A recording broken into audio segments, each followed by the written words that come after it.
Hello दोस्तों, मेरा नाम है सूरज गुप्ता और दोस्तों आज मैं आपको एक ऐसी महिला के बारे में बताऊंगा जिसने अपनी होशियारी से, जिसने अपने टैलेंट के बल पे उसने पूरी दुनिया को चकमा दिया। हम बात कर रहे हैं रूजा इग्नाटोवा की, जिसे क्रिप्टो क्वीन भी कहा जाता है। उसने क्रिप्टो करेंसी के नाम पे दोस्तों $4 बिलियन यानी कि करीब 38,000 करोड़ से भी ज्यादा का घोटाला किया है और अचानक गायब हो गई। क्या आप जानना चाहेंगे कि उसने ये सब कैसे किया और वो अभी इस समय कहाँ पे है? चलिए मैं आपको इसकी पूरी जानकारी आपको इस वीडियो में देता हूँ। अभी तक आपने मेरे चैनल को सब्सक्राइब नहीं किया तो प्लीज सब्सक्राइब कर लीजिए। दोस्तों सबसे पहले बात करते हैं रूजा इग्नाटोवा के बारे में। तो दोस्तों रूजा इग्नाटोवा बुल्गारिया में पैदा हुई, पालन पोषण रहा उस लेडीज का वो जर्मनी में हुआ। उसने दोस्तों ऑक्सफोर्ड यूनिवर्सिटी में पढ़ाई भी किया है और जर्मनी की एक यूनिवर्सिटी से PhD भी किया। दोस्तों रूजा इग्नाटोवा की शैक्षिक योग्यता और उसके प्रोफेशनल अंदाज ने लोगों का विश्वास बहुत आसानी से जीत लिया। दोस्तों 2014 में रूजा ने OneCoin लिमिटेड नाम की एक कंपनी शुरू की। उसने दोस्तों लोगों को ये बताया ये बिटकॉइन का विकल्प हो सकता है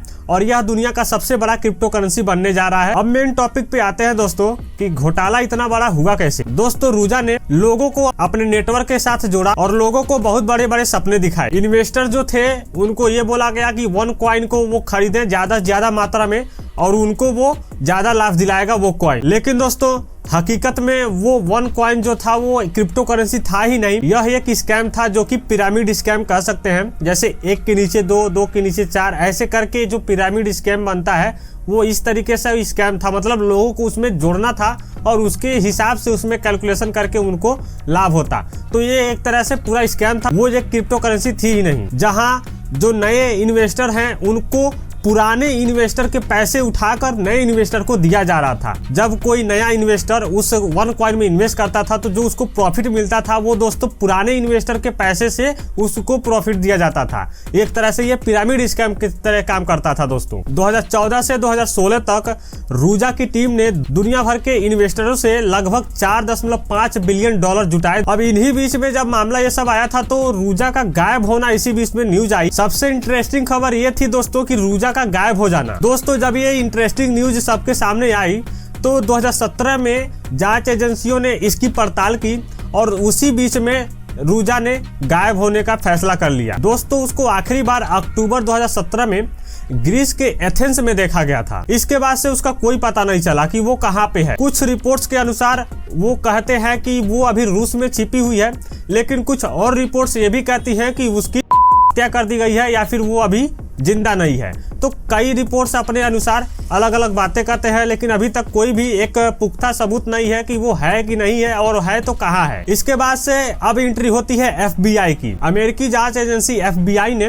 रूजा को अपने मोस्ट वांटेड लिस्ट में शामिल कर लिया। उसकी गिरफ्तारी पे दोस्तों FBI ने $5 मिलियन करीब 42 करोड़ रुपए का इनाम रख दिया। इस घोटाले में सबसे खास जो उसका सहयोगी था कार्ल ग्रीनवुड को 20 साल की सजा हो चुकी है इस केस में, इस घोटाले के चक्कर में। तो दोस्तों आपको ये पता चलता है कि इतना बड़ा घोटाला इन्होंने कैसे किया और इसके बाद से ये गायब भी हो गई। जो इन्वेस्टर थे जिसने पैसा लगाया था वो अभी भी इस पे फंसे हुए हैं, उनको अभी तक इसका पैसा नहीं मिला, लेकिन काफी हद तक उसके अकाउंट को, उसके मनी को वहां पे फ्रीज किया गया है FBI के द्वारा। लेकिन दोस्तों इसमें अंत में यही हुआ कि सारे जो इन्वेस्टर थे सबको नुकसान हुआ। काफी सारे इन्वेस्टर जो अपनी लाइफ टाइम की इनकम थी उनको वो उन्होंने गंवा दिया इसके चक्कर में। तो दोस्तों अब मेन पॉइंट आता है कि हम इस घटना से सीखते क्या है, हम इस घोटाले से क्या हमको सीख मिलती है। OneCoin घोटाला हमें यही सिखाता है दोस्तों कि हमें किसी भी फील्ड में इन्वेस्ट करने के लिए, निवेश करने के लिए, कोई भी स्कीम आए उससे पहले उसमें इन्वेस्ट करने के लिए सबसे पहले उसको जांच परख लें कि वो लॉन्ग टर्म है कि नहीं है,